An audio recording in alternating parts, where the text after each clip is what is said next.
Good afternoon, everybody, and welcome to our webinar. And we're going to kick off in just a few seconds, but Michelle, if it's all right with you, I think we'll just give people a few more seconds to log in. I can see the number of participants ticking up, which is great. It's exciting, Tell us where you're isn't dialing it? in from. Yeah, I want to see where everyone's coming in from. Tell us where you're dialing in from in the chat. I'd love to know.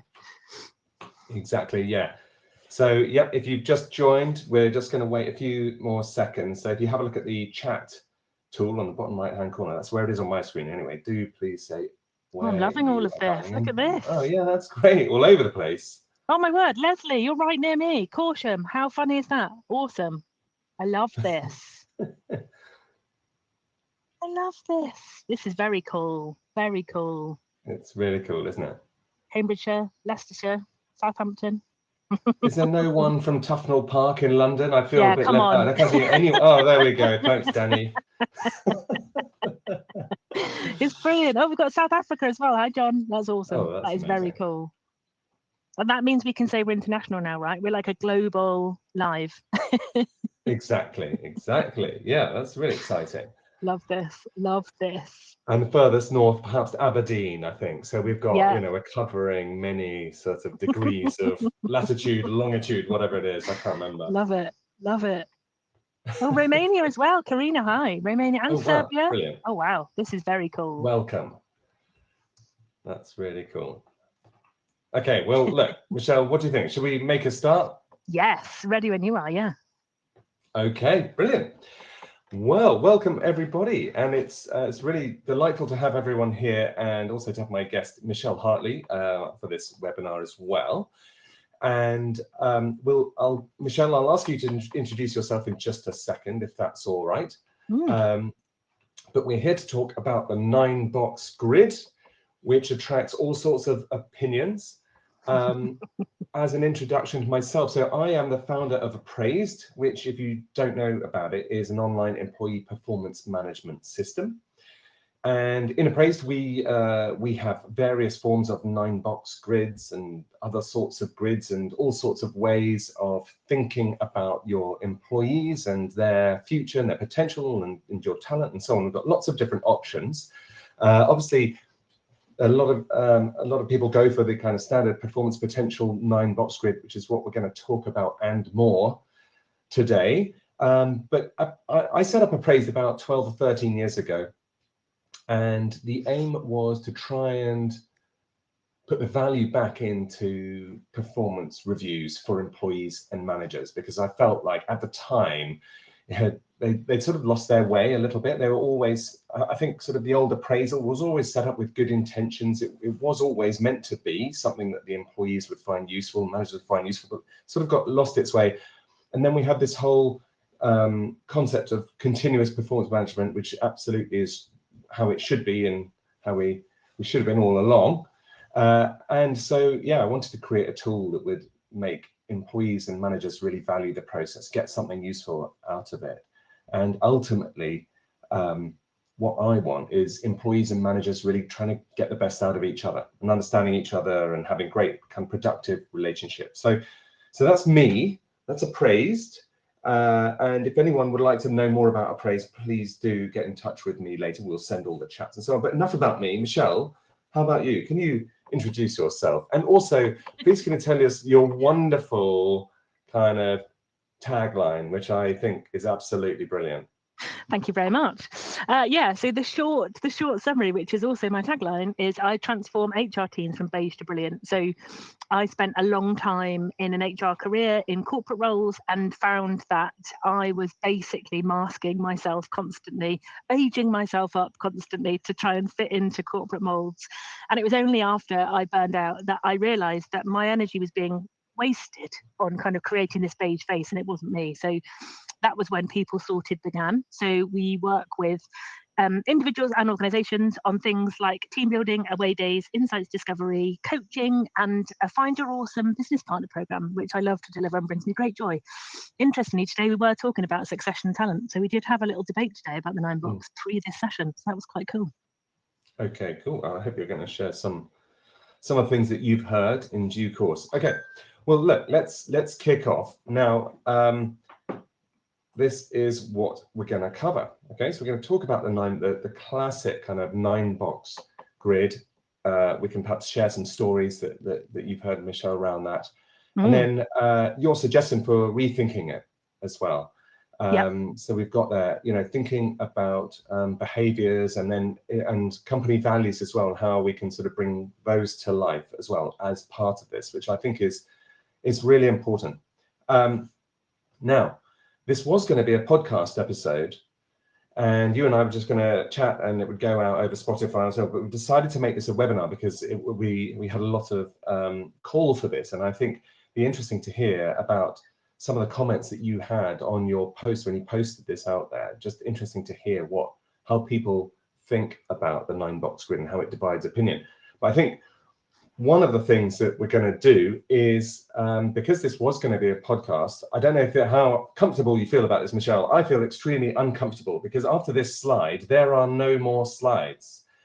And so we're not having any kind of death by PowerPoint. It's just you and I and our audience. Okay.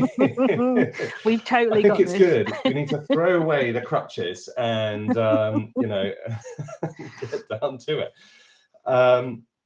Okay, so let's start off with a little poll. I think that might be useful. Let's just send this out, okay, and we'll just see what. I'm just going to start off with something simple here, which is just to everybody listening, do you use the 9-box grid in your organization? Now, if you're using some sort of variant of the 9-box grid, just say yes, and then tell us about it in the chat, because we'd love to pick up on that. And I'll just give everyone a few seconds to submit their votes. I can't wait to see this. I feel like we should have also asked them, like, do you hate or love the 9-box grid? That should have been our first question, because I bet you I could have guessed the answer for that one. Okay, right. Well, we're getting some results in now. We've got just more of, just over half say they're not using the 9-box grid. Okay, but presumably are here to kind of hear more about it and are considering it, maybe considering alternatives as well, and weighing up the pros and cons and thinking about all of the different aspects around it. Obviously, that's just one part of it, isn't it? The tool, the fact that it's a grid. There's also the culture change, how you use the data, how you train your managers, and all of that stuff. So let's cover that as well. Okay, yeah, so just more than half. Okay, fantastic. So, Michelle, maybe you could just give a very quick primer of what the 9-box, the classic 9-box grid is and what it's for. Yeah, so the classic 9-box grid is performance and potential. So there are a few people in the chat who said they've not used it or haven't heard of it or have used it kind of on a basic level. So if you imagine literally a 3x3 kind of set of boxes with performance at one side and potential on the bottom, and then you rate your people on those things, with the idea being that you have a percentage of your people blotted into different boxes, and then that's where you can apply your energy, time, talent. So you might have top 20%, and that's kind of top right corner of the box, and then you have a bottom 10% with the rest of your employees sitting somewhere along the middle, which in maths terms is 70, somewhere in the middle. But it's an interesting one to play with and debate, right? So lots of people don't like the idea of being put into boxes, but actually when I've used it with senior teams, for example, they love that they basically get to see all of the kind of appraisal results and performance on one page. So that for me is a really big win. But I won't go too far into my personal views yet. How have you found it in practice with organizations where you've seen it in use? Have you seen some that have used it really well and some that haven't? Are you able to tell, how you can get it to work? Yeah, for sure. I mean, I guess I've kind of got tales from both ends of the spectrum. So I've worked for organizations where they were using it for the powers of evil, and then those that were using it for the powers of good. So some people will have just rolled out the 9-box. I was talking about this today actually, but rolled out the 9-box process or the grid, won't have necessarily applied anything to kind of feed into it or given managers any training on what it is and how to use it. And then it ends up just being literally like a name picking activity where we're like, oh, I really like Rolly this week. He's going to go on the top right. Actually, Michelle annoyed me last week, so she's going to go bottom left. And so it becomes a very subjective thing when it's used for the powers of evil. Conversely, when you use it for the powers of good, like you would in appraised or any other kind of system and process, is making sure that everybody understands what it's for. So make sure that it's a transparent tool that everybody understands, and then training out your managers so they really do understand what they're doing. But interestingly, when I'd used it myself, I kind of initially got managers to complete appraisals with the 9 box just sat in the background. So they didn't know it existed. We didn't discuss it because I wanted to focus on the quality of the appraisal before we kind of looked at the 9 box. Because in my experience, for the powers of evil, the 9 box was up front and the appraisal followed afterwards. And so I think there's value in ensuring that you get a quality appraisal before you kind of apply the 9 box. And actually the way that I'd created it was in a cunning little spreadsheet basic programming setup that it would just populate it all for you, but that's detail. But that worked really well because the managers were already then embedded with the appraisal process and how it works and the performance review process. And then in the background, I was able to pull the data that I needed to create the 9 box, which then gave them lots of great and beautiful management information by function and by the whole organization. So it worked really well because I was able to focus on the appraisal piece and have that sat in the background. So this, I used it over a period of 7 years in a corporate role. And then each year we did something different. So we kind of drip fed out the process of the 9 box, what it meant, how it looked, how things are working with talent and succession in the background. And actually it was great to be able to have almost that initial kind of 2-year period of doing it in secret. Because it really then, we had kind of proof and some evidence and some data to say, well, actually, this is how you rated this person 2 years ago. And here they are right now. This is why the system works. And so it kind of really was a nice way to ease people into it rather than it being just a force-fed kind of process that didn't really feature human beings randomly. Yeah, understood. And I think, it's one of those things that's quite interesting where you can imagine the value for, if you can get it right and you can get the data to be accurate and you're happy that the data is good enough, then being able to visualize your organization or a team or a particular job role, or everyone in a particular job role, on that sort of spectrum, on that sort of 2D chart, can be extremely helpful for people and for SLTs, for example, who want to sort of crystallize their thinking around how to get the best out of their workforce. And you might have somebody who is a high performer, high potential, and by sort of saying that out loud almost and agreeing that with your SLT, you can sort of put things in place to make sure you get the best out of them. Similarly, if you see somebody who's got high potential but isn't maybe performing to their best, that crystallizes another sort of conversation and different activities are taken off the back of it. And so it's quite nice to kind of simplify things in that way, and that can sometimes unlock action taken by HR or by the manager or by a senior management team, because they use this tool. I've seen it, and we've heard from our customers, that can be extremely effective at unlocking the right sorts of conversations and actions and interventions as a result. But of course, I guess, humans are very complex creatures and everyone's different, and some will have a sort of philosophical objection to putting people into a grid or into a box. So I do understand that, but I think if you don't take the results too kind of formally perhaps, and don't consider the sort of grey areas, and you do consider that there are going to be grey areas, then it's safe to do. For sure. One of the things I thought, let's talk about potential, because I think this is something that people feel can be quite subjective. It's difficult, or more subjective perhaps even than measuring someone's performance. And one of the things that we have done as a company actually to try and address this is to come up with a set of questions that a manager can answer. So we've got 6 standard questions that a manager can answer about a person, and that will then come up in the background with a sort of potential position from column 1, 2, or 3. And that is a way of making things a little bit more objective and making it easier for the managers. And so we sometimes like to do that thing, and just as you kind of suggested there, is we take the 9-box grid sort of visualization out of this performance review process. So that's something that can happen later.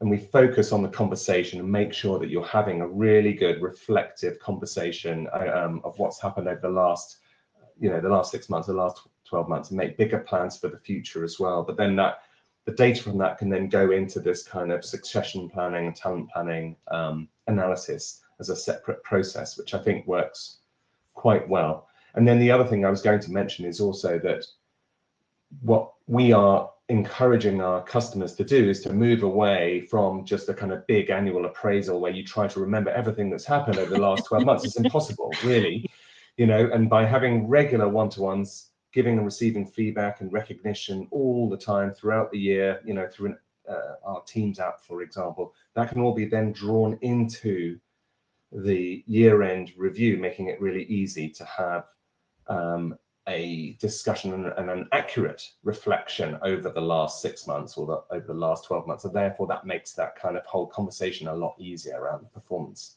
and potential. Yeah. I mean, when we were talking in our pre-session, I was saying to you, wasn't I, that in the organisation that I used it in for the powers of good, not the powers of evil, we changed up the wording. So potential became behaviours and performance was about results. And I saw that Jackie actually has dropped, Jackie or Rachel, sorry, I missed the name then. Rachel has dropped in the chat the same principle around changing that language from box and grid. We changed ours from potential to behaviours and for performance to results, which made a massive difference in terms of that kind of adoption and thinking about it. And then when we were creating the appraisal process, we had a series of competencies, and each of those then were interlinked between, is this a performance competency or is it a behaviours competency? And actually then it became really simple to be able to kind of, rate and have those conversations and think about things. And I know when we chatted, I was talking about how we could kind of create examples for people to understand the principle about behaviours and performance. And I used the delightful Luis Suarez to explain. Yep. So for anyone who doesn't follow football or doesn't know of Luis, if I showed you a picture of Luis Suarez, you'd probably say that he's known for biting.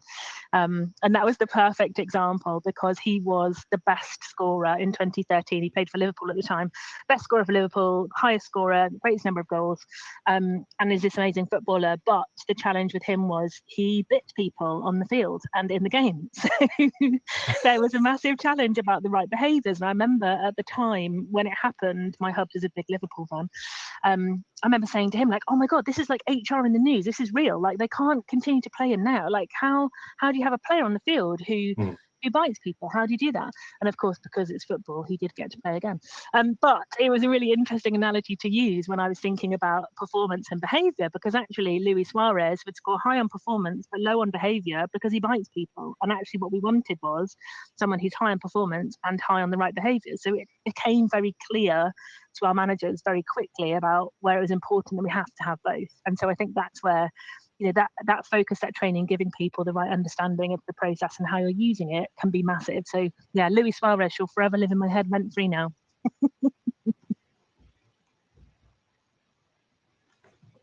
Sorry, Michelle, cut out just then. Oh, are you there? Are we there? Yes, I am. I was saying Luis Suarez shall forever live in my head rent free.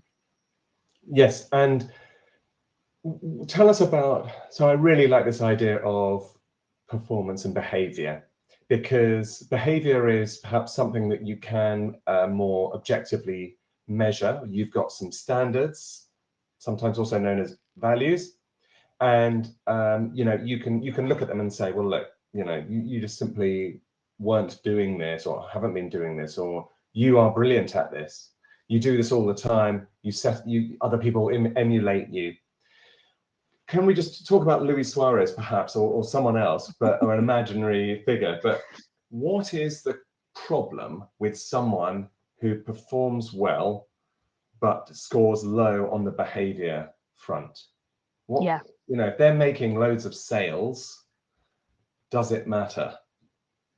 Yeah, and this is always the interesting one for me. And it was always the one where we had a lot of debate and conversation as a leadership team when I was rolling it out in the UK business, where you can imagine the sales director was very much like, well, no, they're selling on stuff, so that's absolutely fine.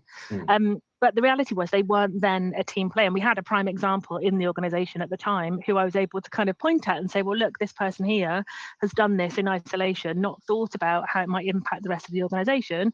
Yes, they've sold millions, but actually the reality is it's impacted the business really negatively because they've not done it in the right way. So I think there's some good ways we can have those examples with people where, and actually what we do, or we did with that person in that scenario, so the Luis Suarez, so the high performance, low behavior, was it meant that they basically became literally a subject matter expert, and they were kind of almost like caged off, so they couldn't bite people. So they were like Hannibal Lecter wheeled in on the trolley, only when it was safe to do so, because we identified that they were a biter. And that was literally the phrase we would use in the organization, is we say, well, if they're going to be a biter, we need to secure everybody else. So actually, as a biter, you're not going to get that team, you're not going to get that leadership growth. You're going to stay right where you are and do everything brilliantly. Thank you very much, but that's it. And it was really interesting to see how that kind of then grew through the business. And actually, over time, that person suddenly started to kind of look around them and was like, oh, hang on a minute, that person's now doing that, and that person's now doing that, and I want some of that. So it's a really interesting, ongoing development, debate, and conversation. So yeah, I think having both is where you want to be. But interestingly, we had the same thing about, in the opposite. What if somebody has these most amazing behaviours and they're not performing? Then what do we do?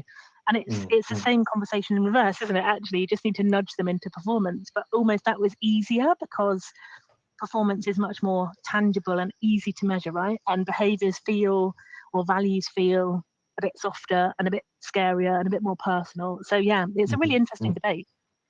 Yeah, okay. And so if you do have someone in that other corner where you've got high values or high behavior but poor performance, could that mean that they are potentially in the wrong role, but yeah, they're valuable to the organization? They've got potential to perform, but they've got the willingness, and they're engaged almost certainly by virtue of the behaviors, but just aren't able to perform, for whatever reason. Either it's they're in the wrong role, or they haven't developed the right skills yet and need to be helped, or something like that. Is that how you see it? Yeah, I mean, I guess there's that thought, isn't there? And this is where the kind of human application needs to kick in, right? So it's not necessarily just, oh, they've fallen into this bottom left corner of this grid and therefore now they need to be exited. And I think, when I've seen it used for Powers of Evil, that's exactly what happened. But I think you're right. There's a piece about, well, hang on, if the behaviors are right and this is good for us, what is it that needs to nudge them into that performance space? And that's where the human interaction piece comes in, isn't it? And I think when we had our little examples, we had this was our example for this one was like Charlie Brown. So like typical nice Charlie Brown from Peanuts, never quite gets what he needs or wants, but he's a very nice guy. Doesn't quite have the same like resonating feel, does it, as Suarez? But that's what we would talk about. And so yeah, I think there's something about, is this about the right role, or is this about the wrong person in the organization? But I think it's easier to nudge people into better performance with things like coaching, management, processing, training, that kind of stuff. And I also think we have to be really careful about, I mean, I guess this is in the reverse, isn't it? But your culture is the worst behavior that you don't deal with. So that's the challenge you've got to manage on the behavior side, isn't it? Whereas on the performance side, it feels like, you can nudge somebody in or work out perhaps where they're better fit. And certainly in my last corporate role, we had the same principle where we were doing things like moving engineers into sales positions, moving sales positions over to manage engineer positions, where we knew the behaviors are right. They might not be the subject matter expert, but the behaviors are right and we could see good impact. So yeah, I think you're right. There needs to be a kind of human intervention and some understanding to get that to work. Exactly, yes. I'm sure we've all got experience of people who've shifted laterally and within organizations, from sales to marketing, or my old job at Goldman Sachs a long time ago, I believe the head of recruitment used to be a FX trader, commodities trader, or something like that, and she was absolutely fantastic in the new role. And so that's the kind, I could imagine this tool really unlocking that kind of thing within an organization where otherwise the tendency is just to look up the tree and see, how do I get the next thing up, how do I get promoted to the next level? So this could maybe open up more of that that dialogue. Are you in the right seat? You know, you're the right person, but are you in the right seat? Yeah, exactly. Yeah. Okay. One of the other things I think about the 9-box grid is the traditional one. I mean, the performance potential is that it's often it's like we said at the beginning. This is sometimes kind of taken away from the meeting, the conversation between the manager and the employee, and done as a sort of a separate thing, more about an HR tool, a planning process, and often. The results of that 9-box grid analysis are not shared with the employee. Now we have done a separate webinar, and maybe if Katerina's listening, she might post the link to it, to the recording, because we did another webinar where we took 2 HR professionals, and they'd done it differently in each way. So one company, they'd kind of obscured the results of the 9-box grid from the individual. And another one, they were totally transparent and open about it. And they always shared it with the employee. And they would say, well, look, this is where I've put you. And I'm doing this in my authority and my experience as your manager. And, you know, if you want to talk about it, we will. I'll show you how to move around the grid if you like. And I'll coach and help you through it. And they got to that point, which was kind of amazing. Yeah, really cool. Yeah.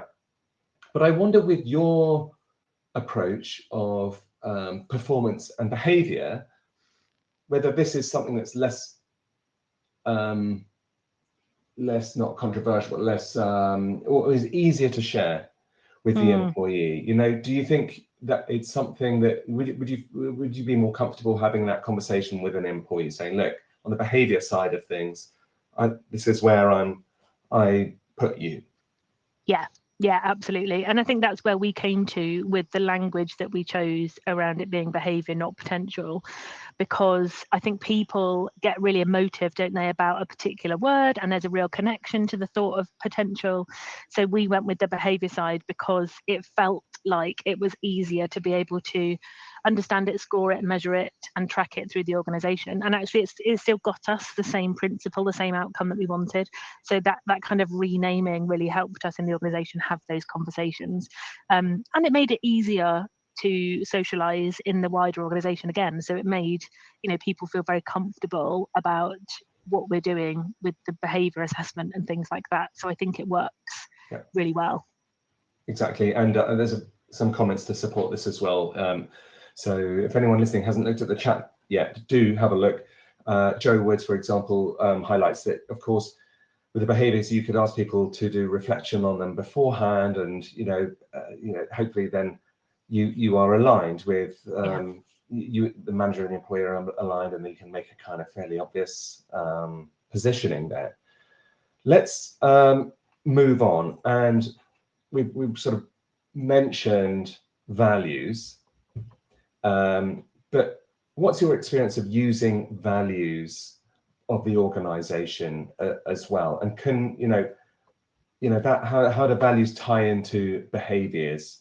I sometimes worry that values are just stuck up on a poster in the reception and forgotten about. And so in Appraise we have various different ways of incorporating values and making them meaningful, in particular using recognition and shout outs and things like that, and making them part of the conversation. We also like it when people set their objectives for the next quarter or the next year.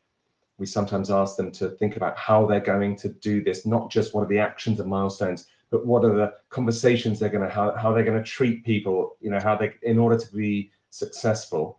But I wanted to get your thoughts on this, and values and behaviors. Do they go together? Could this be a 9-box grid with values, or kind of behaving in line with the values? Is that really what we're talking about? Yeah, brilliant. I think that's a great idea. I mean, certainly in the last corporate role I had, it was very much about, living those values. And we actually had a separate additional section with the values. We had 5 values at the time, but the values where we got employees and their managers to kind of write and capture where they'd lived those values over the year. But I think you're absolutely bang on. We can have that almost as part of that behaviour section, because that's kind of what those values are, right? It's a descriptor of how we want people to show up in the organisation. So yeah, I think that could be really powerful, including the values in there as well. And certainly for me, I'm a very, I call myself like ruthlessly pragmatic. But in that space, I'm the same as you, where there's nothing worse, is there, than seeing a set of values pasted on the wall in the canteen or behind you in the office, and it literally means nothing. So for me, when implementing anything like values, there's always a kind of, okay, so where are we going to connect this in? Is it in our job descriptions? Is it in our recruitment processes? Is it something that we're appraising people on? And so making sure that there's kind of a follow through of connection with them throughout the organization that is beyond a piece of wallpaper in the office. Yeah, I think absolutely right. And I think sometimes people sort of forget to, or perhaps they don't, you know, whether you sort of, you turn up for work and yes, it's been in your interview, in your onboarding process, you know, it's in your check-ins, but some people still probably can't answer why it's important to have values. You know, you wonder, really, are they any different to any other companies?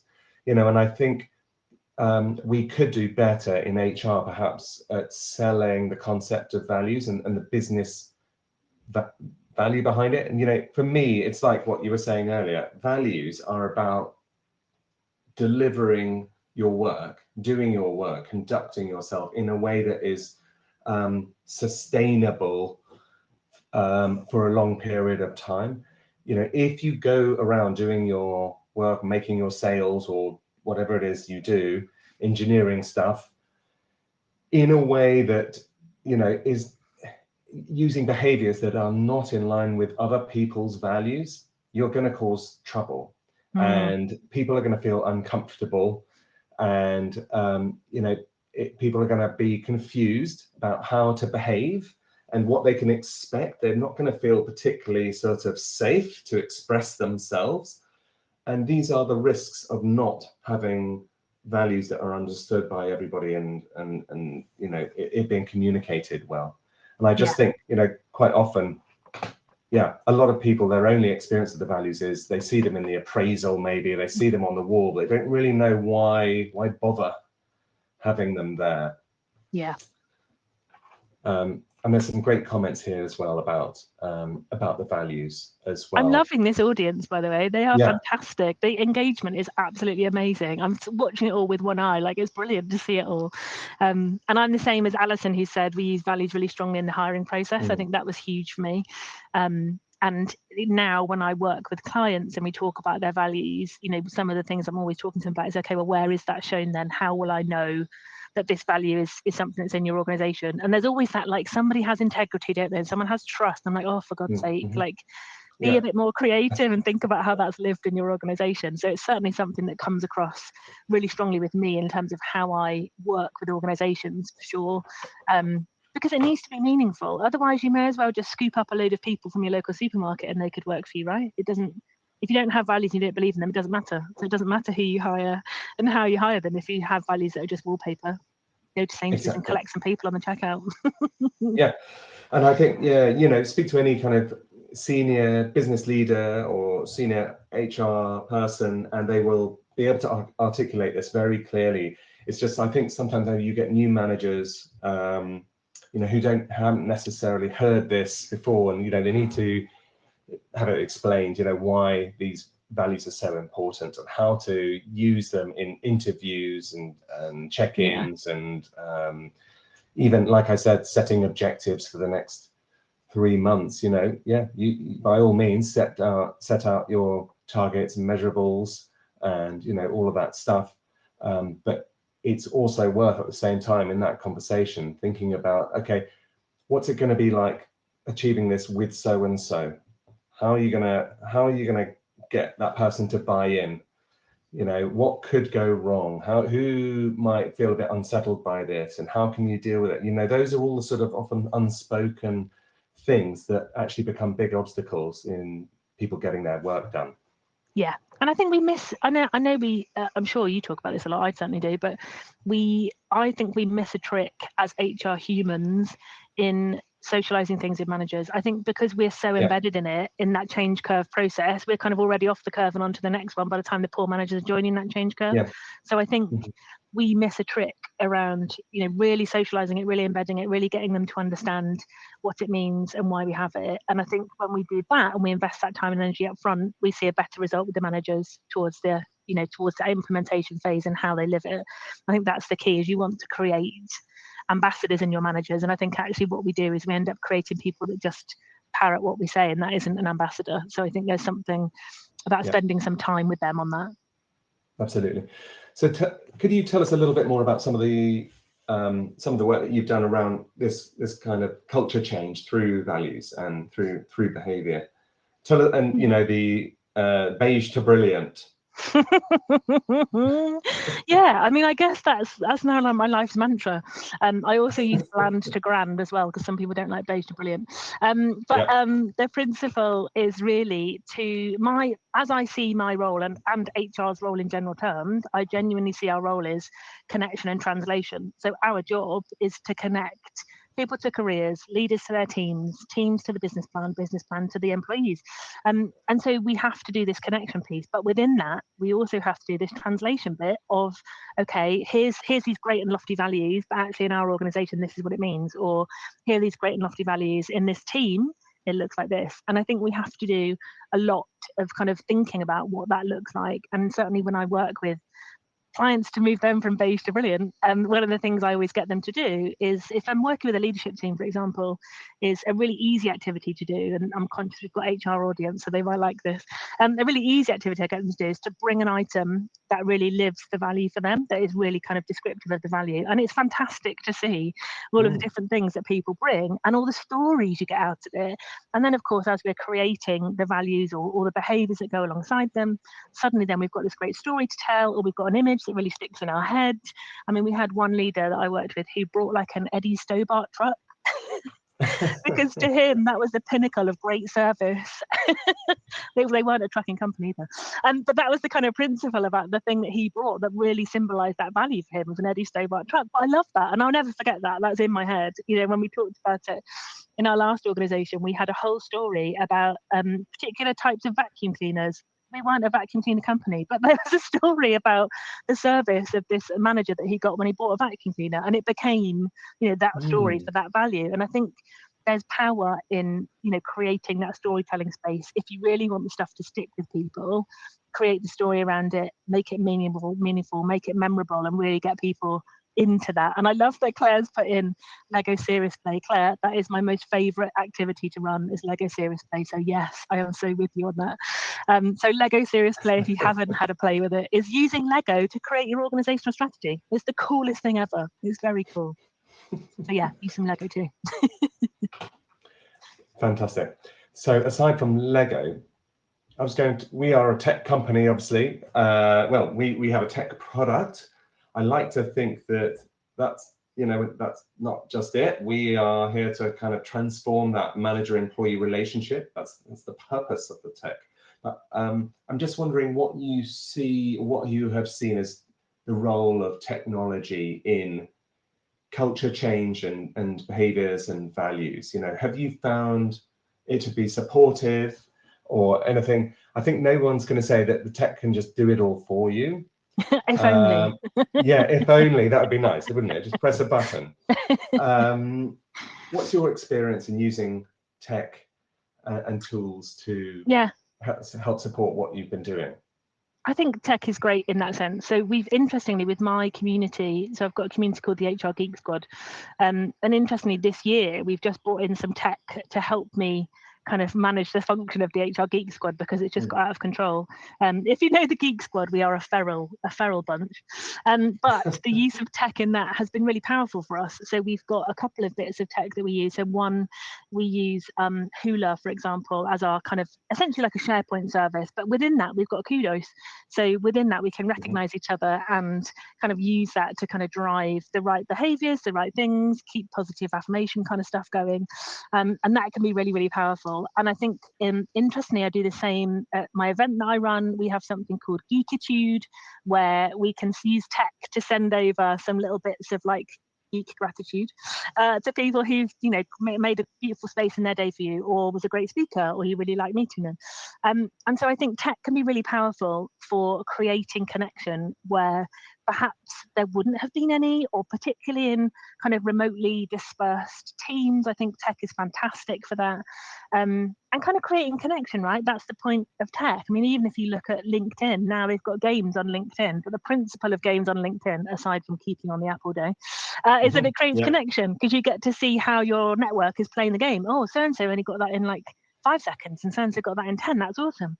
And that's the other thing we have with the Geek Squad, is we have the ULife app, which again gives us that tech for well-being, connection, leaderboards, all of that kind of stuff. So I think tech really has a bigger role than we give it credit for. I think as HR practitioners, we're really quick to say, oh, well, that's just that. Just log into that. It's fine.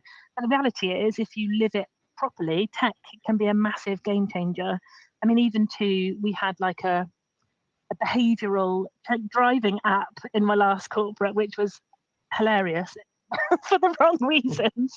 But again, another interesting one that changed people's safety behaviors when driving their car. Same principle with all of this stuff, right? If we use it in the right way, it can drive huge amounts of change. If we use it as a tick box process, a piece of software to log into when there's an announcement, you're missing 95% of the functionality. So I think as HR humans, we're probably a little bit slow to adopt new tech. And I think that's where we miss a trick, because I think if we get the right tech in to support the things we want to do, it can be your strategic vehicle to get stuff done, right? So it has real power. Good. I'm so glad you said that's absolutely what I believe. And and you know, there are, you know, millions of examples where tech has changed our behavior. In some cases for the better, some for the worse. And certainly we believe as a tech company that we can, through the design of the system and the things that it puts in front of you, change manager behavior for the better, so that they are more alert to their team members' needs. They understand them better. They're better at following up on the stuff that they said they would follow up. And they consider asking certain questions that they might not have otherwise considered. And so it really can, you know, change behavior. That's certainly kind of one of our ambitions as well. So that's great to hear. Yeah, it's brilliant. Okay. There we go. We've got some other people saying the same. Tech used well changes behaviors and mindsets. Yeah, love I think that. it's really fascinating that, you know, I believe it. I'm sure there's research to support it as well. Yeah, okay. I think there's something also about the gamification as well, isn't there? Like we miss a trick often with software stuff where it's kind of creating a leaderboard, or, you know, we can create something that creates it almost into like a bit of a game, or something that gives us, you know, that dopamine hit when we've ticked something off. I think we miss a trick with that sometimes. And I certainly think now, if I was scoping out a system, I'd want something that had that element in it, so that I can, you know, really get my managers connected into it. The competition is fierce. Like that, having that piece in there, even for things like recognition and kudos, really, really makes a big difference, I think. Absolutely. And Alison makes a good point here, which is that, you know, one of the difficulties with tech is trying to get people to make that first initial behavior change to use it. And so therefore being embedded in Microsoft Teams and Slack and so on is really important. So yeah, we released our Teams and Slack app over 2 years ago. And that really was a game changer for quite a lot of managers who spend their life in Teams. And just to be able to click to a different tab and just, you know, go into kind of manager mode without logging in or thinking about passwords or anything like that does make a big difference. So we know as tech designers, you know, it's all about removing all the friction from any kind of adoption there. Yeah. And single sign-on is powerful, right? If you're creating a system, a space, something for your managers, having that single sign-on is the biggest win. It's not another system you need to log into. You just click here and it's all together. Like that is so powerful. Exactly. Okay. Right. So let's have a quick look at the questions, Michelle. Right. We've got a couple of different questions. So Anne Hall asked, could you give an example of the 6 questions that manager can ask, please? I think this is about measuring potential. Oh, potential. Yeah. Yeah. Right. Now, what I'm going to do is I'm going to ask Katerina to share the link to our guide Anne, on the chat. So you can just click on that and you can have a look. We also got a form library, which is where you can, I might be able to share that myself, actually. I'm going to make a note of that because I think they sound awesome. So I'm going to scribble that one as well.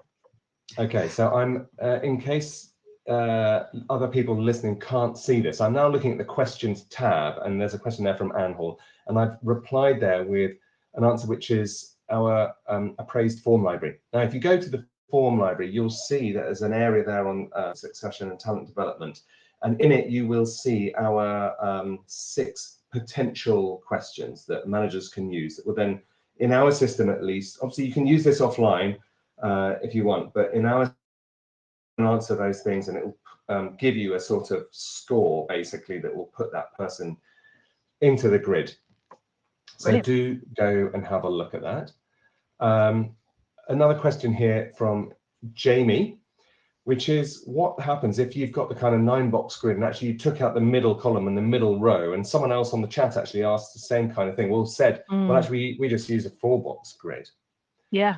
You know, what happens and what direction would the conversations go in? I don't know if you, I've got an answer for this, Michelle, but I don't know if you have. Well, no, I don't have an immediate one, but I'm intrigued. I'm intrigued by the thought of it, and I saw it in the chat when it popped up earlier. I really like it, so thank you, Jamie, for sending it over. Yeah, interesting, because I always argued that those middle boxes are our core employees. Like, that's what we need people to be able to drive the organization to do. So it's interesting that if we took that away, I think people would end up naturally going for the higher one, right? Because managers don't want to give out a negative message. So yeah, I'm fascinated, and I've made a little note about the 4-box option as well. So I love that. I think so. And then the other, but I do understand it, you know, organizations feel like, well, everyone's ended up in the middle box. How do we haven't got enough people, you know, in the outliers. How, you know, how do we do it? So one of the things that we've done, or some of our clients have done, they've got a 3-point scale, and it could be on anything, performance or behaviors or achievement of something or other. And what they do is they educate the employees and managers that most people, they actively promote the middle box. They say that 90% of you will be in the middle box, and that's great. Some of you will be absolutely outstanding, and we'd like to know about them. And some of you are not performing well enough, and we need to address it now. And, you know, and help that person get back on track quickly. Not just, oh, you're sort of going downhill, but this is a problem, we need to deal with it. And everybody else, you're doing really well, and just keep going, and we will work with you. We are going to promote you, we're going to look after you, we're going to develop you. We're not, it doesn't mean we're going to ignore you, but you know, maybe you're just not the kind of absolutely exceptional people who might kind of need, you know, slightly more attention or different treatment or whatever it is. So you know, what they've done is basically make the middle box, even though it's the same size as the other two, effectively 90% of the size. Yeah, I think that's a great shout, and we certainly used to really promote the middle box in terms of, this is awesome, please keep going, this is great, this is what we want you to do. And actually the exception boxes in the top were very much about, well, in this exceptional space you have delivered this year, thank you. You may not be here next year because we'll move into something more, but you know, great, thanks very much, keep going. So yeah, I think you're right, the 90% middle box is massively important. Yeah, okay. We've got a message here from John saying he's been pulled in various directions this afternoon. Will the recording be shared? I hope it's not us, John, that's been pulling you one way and then another. Hopefully it'll be other people who are pulling you away from this this webinar. But yes, I think we will record share the recording. And Annie, I do believe you can get those questions without booking a demo. You don't need to book a demo. We put a lot of our kind of resources online in the hope that they are helpful. We know some people aren't going to use our system. That's fine.